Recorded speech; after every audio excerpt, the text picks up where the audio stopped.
Hey guys, Nick Espinoza, your chief security fanatic here, and today we are actually talking about fake news. And I've got a lot of interesting notes here from a study that was recently done. But fake news is literally altering reality, and it is exactly what those who wage information warfare really want. Now, think about this. We have had accusations and actual fake news going on for the last couple of years, especially in election influences in the United States and other places as well. Outside the United States, Finland is an incredibly notable case in terms of Russian interference, and has a fascinating study on how they responded to that.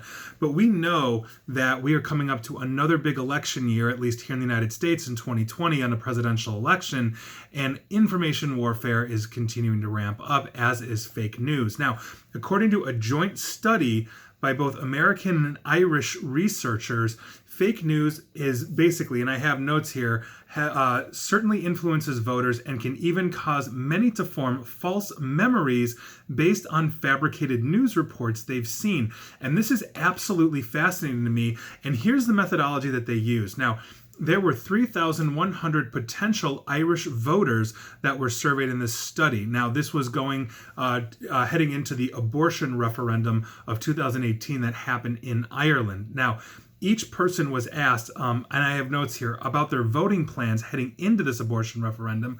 Then each participant was given 6 news reports. 2 of these stories were completely fabricated and consisted of political figures on both sides of the abortion debate engaging in illegal or immoral behavior. After reading each of these 6 news stories, participants were then asked if they had heard about the events depicted before, and if so, they were requested to recall specific memories.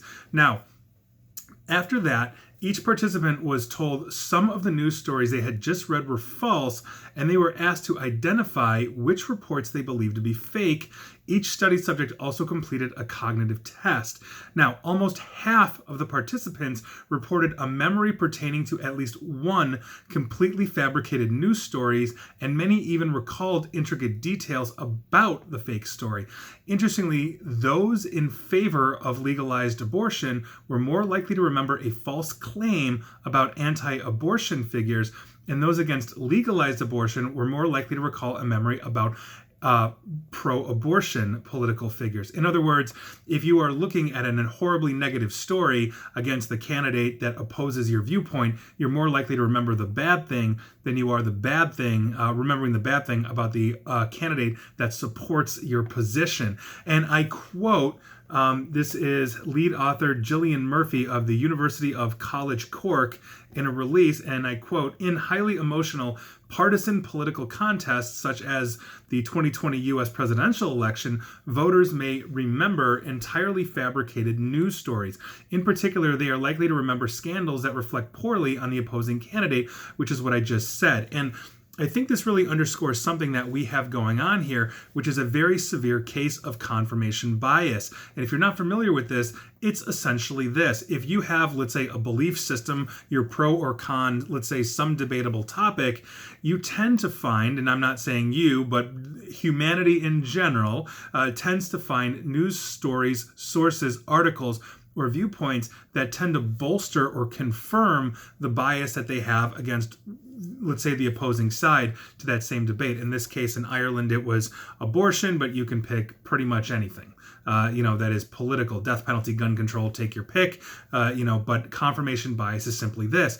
Now, we know, especially in information warfare, that the world, by virtue of social media platforms, 24-hour news organizations, the ability to communicate instantly, the ability for everybody to become a de facto reporter when they're turning on their cameras in the middle of an incident, we are inundated with news perpetually, which means that as we go on later in time, it is much easier to remember a headline and pretty much not the specifics of the detail or literally the aftermath of that. So let's say we put out, let's say, fake news heading up to the 2016 election. We have false news that comes out in 2015. By the election time, the U.S. election in October of 2016, you might be recalling that article from, let's say, a year and a half ago or so, and thinking, oh yeah, I remember that guy did this, and as a jerk. You may not remember the details.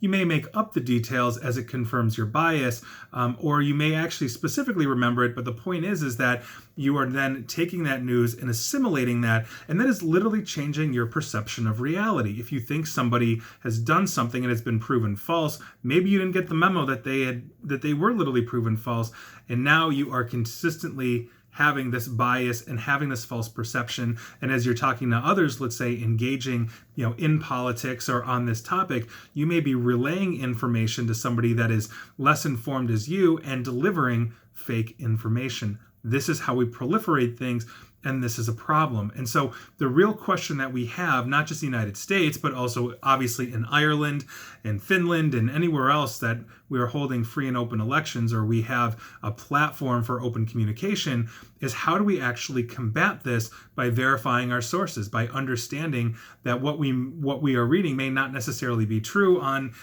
any side of the spectrum, and therefore looking for the facts. How do we trust? And I think it's something that we really have to talk about. We really have to discuss, but more importantly, we really have to find a solution, I think, if the world is going to move forward and ensure that we're all on the same platform. We don't have to necessarily, agree on, everything. We may agree that there are problems. We may have different solutions. But at the end of the day, we all need to be working from the same set of facts, no matter what our interpretation is. And that is where we're getting into trouble. And so that is your news of the day. And I hope you found it as interesting as I did. And please like, share, follow me here on Facebook and Twitter at NickAESP, or please subscribe here at YouTube. And as always, stay safe and stay online. Thanks, guys.